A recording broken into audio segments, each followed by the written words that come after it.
On November 25, 2015, one of the longest-running American film franchises returns to the big screen.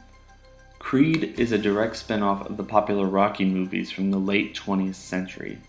Touted more as a passion project for Fruitvale Station director Ryan Coogler, Creed pairs Sylvester Stallone with newcomer Michael B. Jordan as Rocky Balboa and Adonis Johnson respectively. This upcoming film marks the 7th time Sylvester Stallone has played the titular character Rocky Balboa since the original opened in November 21, 1976, nearly 40 years ago. Rocky, in many ways, is a cornerstone of American cinema. Popularizing the cinematic montage and spawning 5 direct sequels, the film was the highest-grossing movie in 1976 and went on to win Best Picture, Director, and Editing at the 1977 Academy Awards, among which it faced fierce competition from Taxi Driver, All the President's Men, and Network.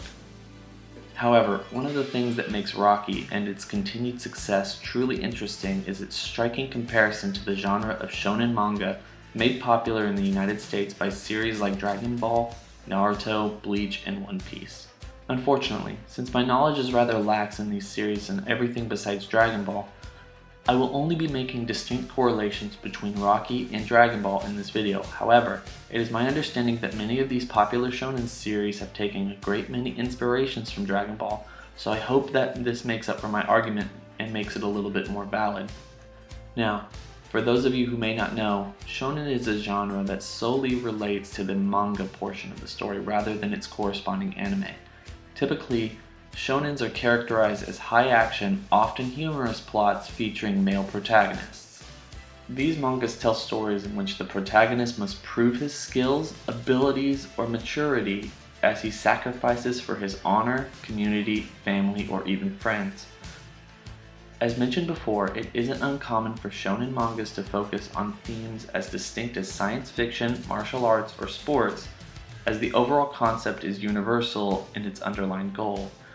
If I were to define this myself, and keep in mind that I am by no means an expert on any of this, I'd say that shonen mangas are based around the unifying themes of growing up.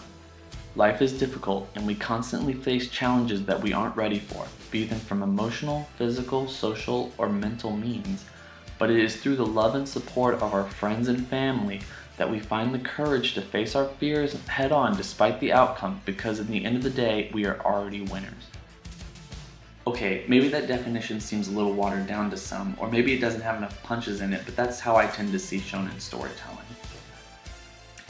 Now let's take this a couple steps further. Shonen mangas usually focus on a male protagonist with an uncanny quirk that seemingly makes him special to the world around him. It is what makes them unique and gives them the underlying ability to progress in the classic melodramatic fashion, which they all do. Goku is an alien, although we didn't know that in the time of the original Dragon Ball. For further example, I've been told that Naruto somehow possesses the demon fox within his body. Rocky's ability is simple in that he has a whole lot of untapped potential and a rock-hard face to boot. If you want to dig a little further, Rocky is said to be a southpaw fighter, who other fighters have a hard time fighting because of their timing issues. Now let's go a little further in examining the similarities between Rocky and Goku and what makes their stories rather similar. When we first meet Goku in Dragon Ball, he's a social recluse living by himself in the middle of a mountain range jungle. His only friends are animals and he's fond of memories of the past. Rocky is similar in the fact that he too lives by himself in the concrete jungle of the 1970s Philadelphia and seemingly only interacts with animals at the pet shop. Goku meets the turtle hermit Master Roshi and trains to compete in the World Martial Arts Championships, while Rocky trains with Mickey in order to compete with Apollo Creed for the World Championship title. Both Goku and Rocky lose their respective fights but eventually come back to clinch the title for themselves. In this process, they both get married and have a son. Several years later, both are relatively more domesticated than they were before they were married or world champions, and their sons are more geared towards education than fighting. It is here that a new challenger appears and forces both of them to gain new heights beyond their previously perceived limits.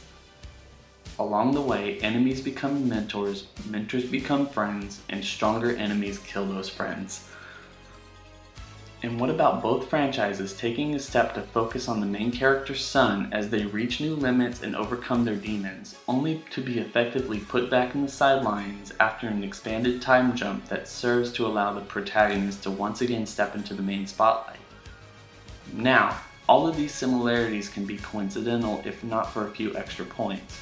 While there is no real genre distinction for shonen mangas, they tend to focus on the idealistic side of storytelling in which the character stands up in the face of adversity by focusing primarily on non-material things, be them faith, hope, love, or something that can't possibly be explained. Rocky, like Goku and any idealistic hero from shonen manga, is iconic for the idealism shown against the difficulties of their situation. However, their motivations aren't always selfless. They fight for themselves and their own goals, but they ultimately stand up for their loved ones at the end. Also, like shonen mangas, the Rocky franchise heavily deals with focusing on power scaling throughout the series. It might not be as obvious as manga's storylines make it out to be, but Rocky deals with increasingly powerful opponents throughout the series.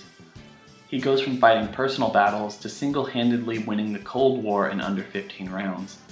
If that isn't enough to convince you, it has been made clear that the first Predator movie was originally seen as a joke Rocky V before the actual movie came out.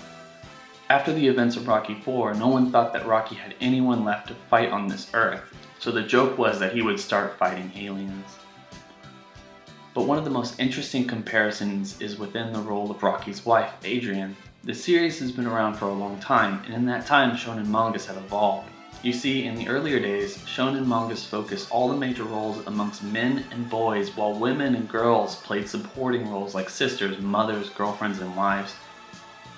This changed over time with female characters playing increasingly important roles in manga across the 80s and 90s, Toriyama's Dr. Slump being a pivotal example in this transition. This evolution is similar to Adrian's character in the original Rocky films. While it is her love and acceptance that ultimately pushes Rocky to the extent of his physical capacities, her ultimate role in the beginning was simply a love interest. This all changed in the 80s when Rocky III was released, and Adrian's role in the franchise evolved to a stronger supporting character capable of standing up to the men within the series. Finally, Rocky, like many shonen mangas, is a long-form story that starts with a down-on-his-luck bum with big dreams. Ultimately, the series devolves into an action-packed blob of repetition. In the latter films, Rocky is faced with new, stronger challengers, his friends are killed, and he must overcome his own inner demons to win the fight. This isn't unlike long-running shonen mangas, where repetition is king and one of the major selling points of that particular genre. Nevertheless, I want to make it clear that all of this isn't a true indicator of Rocky's similarities to shonen mangas. Storytelling is more psychology than art form in certain ways, and people seem to gravitate towards stories of heroism with the underlying themes of family, friendship, and personal accomplishments. We see ourselves in these stories, they become personal to us, and we use them to find meaning in our day-to-day lives. At the end of the day, I think we are lucky to still be getting Rocky movies 40 years after the fact, or even a new Dragon Ball series after so long. These stories are universal. They teach us the importance of personal accomplishments and inspire us to persevere through our day-to-day lives. I personally believe that I'm a better person for having grown up with these stories and learned from them and their optimism and their inspiration.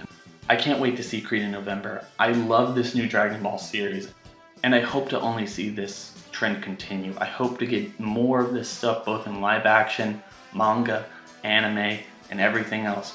These stories are universal, these stories are heartwarming to me and everyone else involved, and if we can all just band together and kind of see how helpful these stories are to us and everyone else, we can all kind of be better, I guess. I've been rambling.